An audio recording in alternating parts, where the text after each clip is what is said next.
श्री स्वामी समर्थ सर्व ताईंना स्वामी महाराज तुमच्या सर्व चांगल्या इच्छा पूर्ण करो। तुम्हा सर्वांचं माझ्या चॅनलमध्ये खूप खूप स्वागत आहे। हा जो व्हिडिओ आहे तो बुधवारचा आहे।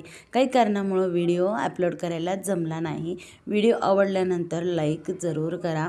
तर मिस्टरांना जायचं होतं लवकर म्हणून सकाळी सकाळी वरण गरम केलं। रात्रीचं वरण होतं, कांदा टोमॅटोची चटणी अगोदर केली कारण त्यांना जेवण करायचं होतं, म्हणून त्यांना जेवण करायचं होतं म्हणून लवकर दिलं अगोदर आणि परत पुन्हा स्वयंपाक केला कारण त्यांना लांब जायचं होतं आणि संध्याकाळी वापस यायचं होतं, म्हणून त्यांना अगोदर जेवायला दिलं आणि त्यानंतर परत पुन्हा पीठ मळून मग चपात्या केल्या मुलांच्या टिफिनसाठी। अगोदर त्यांना दिलं कारण ते लवकर गेले होते, त्या दिवशी 7 वाजता तर घरून निघाले होते। मग स्वयंपाक करायला थोडंसं आता बघा जे काही कामं असतात सकाळचे तेवढे कामं करेपर्यंत थोडा थोडा तर उशीर होतच।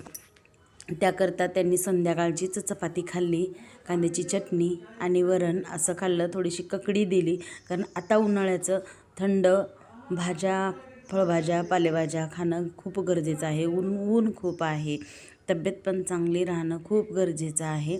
त्यामुळं त्यांना थोडीशी ककडी दिली आणि मी दूध साय होती ती ताक पण केलं होतं, त्यामुळे त्यांना ताक वगैरे दिलं होतं प्यायला। ते जेवण केले आणि ड्युटीला निघून गेले आणि मुलाचा टिफिन भरला, मुलाचा पण टिफिन दिला आणि मग बाकीचा स्वयंपाक आवरून घेतला कारण बाकीची भरपूर कामं होती मला। कारण यांना सगळ्यांना टिफिन दिल्यानंतर मला जे काय आहे ते बाकीचं आवरल्यानंतर मग परत पुन्हा मला पूजा करायची होती, माझी पूजा आणखीन बाकी होती।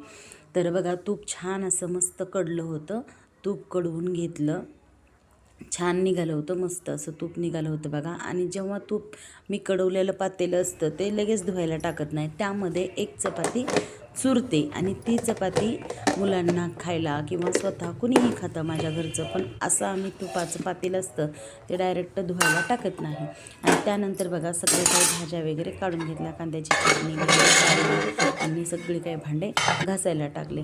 आणि त्यानंतर परत पुन्हा जे काही भाज्या असतात, आता उन्हाळा दिवस आहे, सकाळपासून जर संध्याकाळपर्यंत मी जर भाजी ठेवली बाहेर, डाळ असो किंवा कोणतीही भाजी असो, तर उन्हाळा खूप आहे, ऊन खूप कडक आहे, मग बाहेर जर ठेवलं तर ती नक्कीच खराब होते। म्हणून मी काय करते, ते भाजी फ्रीजमध्येच ठेवते आणि परत पुन्हा गरम करते। फक्त उन्हाळ्यामध्येच ठेवते, बाकीच्या ऋतूमध्ये असते ना ती दिवसभर भाजी बाहेरच असते, फक्त उन्हाळ्यात ठेवते मी।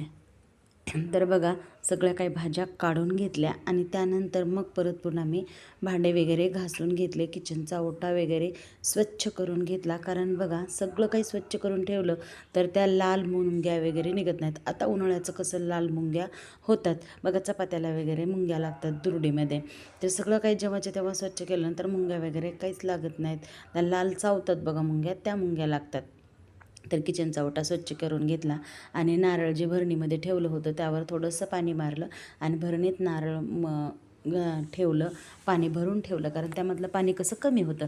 आणि त्यानंतर बघा हे मनी प्लांट होत्या, मनी प्लांटच्या ज्या काही काड्या होत्या मी कट केल्या होत्या त्या भरणीत ठेवल्या होत्या, त्याला मुळ्या आल्या की मग त्या मी मातीत लावणार होते। तर छान असं त्याला मुळ्या येत होत्या, त्याला पण थोडंसं चांगलं पाणी धुतलं आणि मग परत पुन्हा त्यामध्ये दुसरं नवीन पाणी भरलं आणि ते ठेवून दिलं। तर दिवसभर बघा परत पुन्हा देवपूजा वगैरे केलेले, मला व्हिडिओ करायचं लक्षातच नाही। आणि परत पुन्हा देवपूजा वगैरे झाली, एक ब्लाऊज शिवलं आणि ही जी वेळ आहे ती संध्याकाळची आहे। तर संध्याकाळी करायच्या होत्या शिंगोळ्या आणि मी स्वयंपाक करत होते, उभा टाकून करत होते, पाय दुखायले म्हणून परत पुन्हा गॅस खाली घेतला।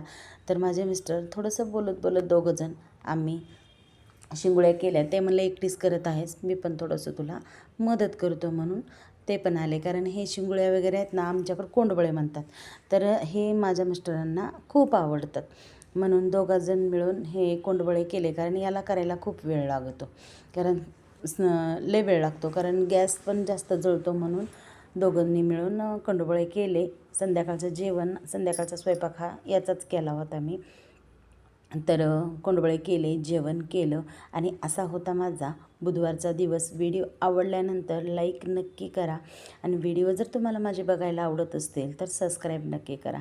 तर सर्व ताईंना श्री स्वामी समर्थ, भेटूया पुढच्या व्हिडिओमध्ये।